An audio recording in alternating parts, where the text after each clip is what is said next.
Baik, bismillahirrahmanirrahim. Assalamualaikum warahmatullahi wabarakatuh.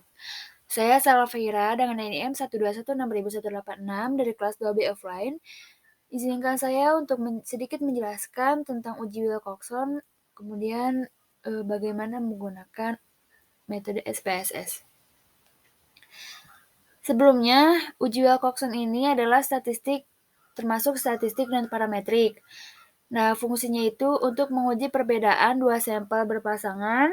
Kemudian, fungsi yang kedua itu untuk menguji efektivitas suatu treatment.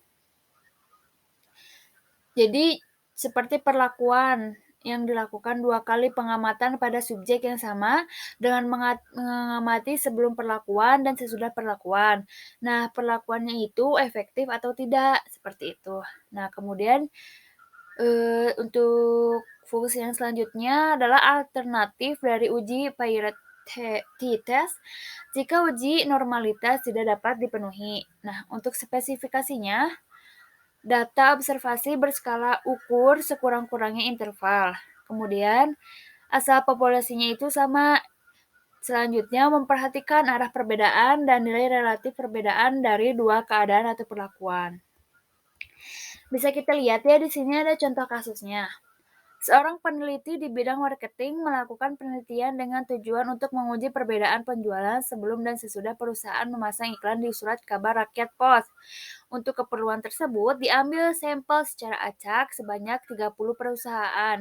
Kemudian diperoleh data sebagai berikut. Nah, bisa kita lihat ya di sini data sebelum dan sesudahnya. Lalu kita langsung ke metode menggunakan SPSS. Kita buka SPSS-nya, kemudian kita ke variable view. Nah, kemudian untuk dinamnya ini kita berikan nama sebelum dan desimalnya itu kita kenolin, dan untuk measure-nya itu kita scale. Nah, untuk di kolom kedua kita bisa tulis sesudah, kemudian desimalnya 0, kemudian measure-nya itu scale juga. Setelah itu, kita pindah ke data view. Nah, di sebelum dan sesudahnya kita bisa input secara manual data yang tadi ada di tabel contoh kasus. Kita input, nah seperti ini. Jika sudah, kita langsung menganalisis data. Nah, kita buka analyze, kemudian ke non-parametric test, kemudian cari legasi dialog.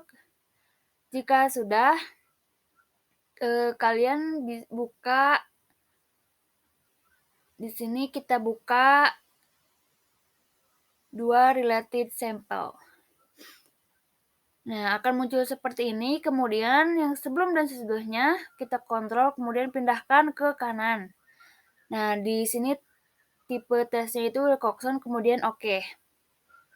Jika sudah oke, akan keluar data seperti ini ya, Wilcoxon Sign Range Test, seperti ini. Kemudian kita buat laporan datanya, hipotesa statistiknya itu seperti ini. H0, T1 sama dengan T2, tidak terdapat perbedaan penjualan sebelum dan sesudah perusahaan memasang iklan di surat kabar rakyat pos.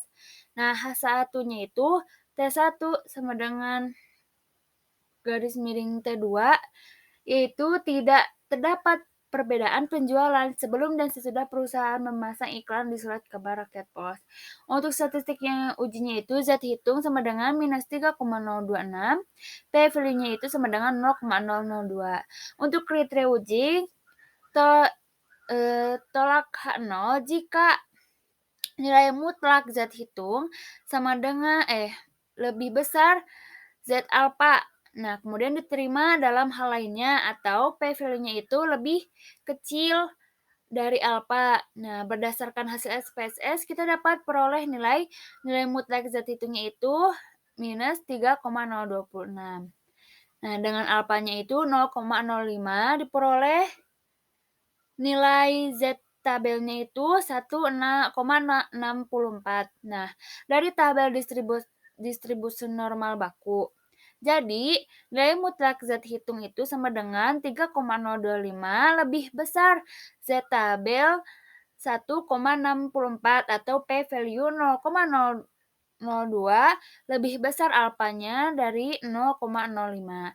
Maka nol itu ditolak. Kesimpulannya, berdasarkan hasil tersebut, maka dapat disimpulkan bahwa terdapat perbedaan penjualan sebelum dan setelah perusahaan memasang iklan di surat kabar Rakyat Pos. Sekian, mohon maaf jika ada kekurangan atau kesalahan. Terima kasih, semoga bermanfaat.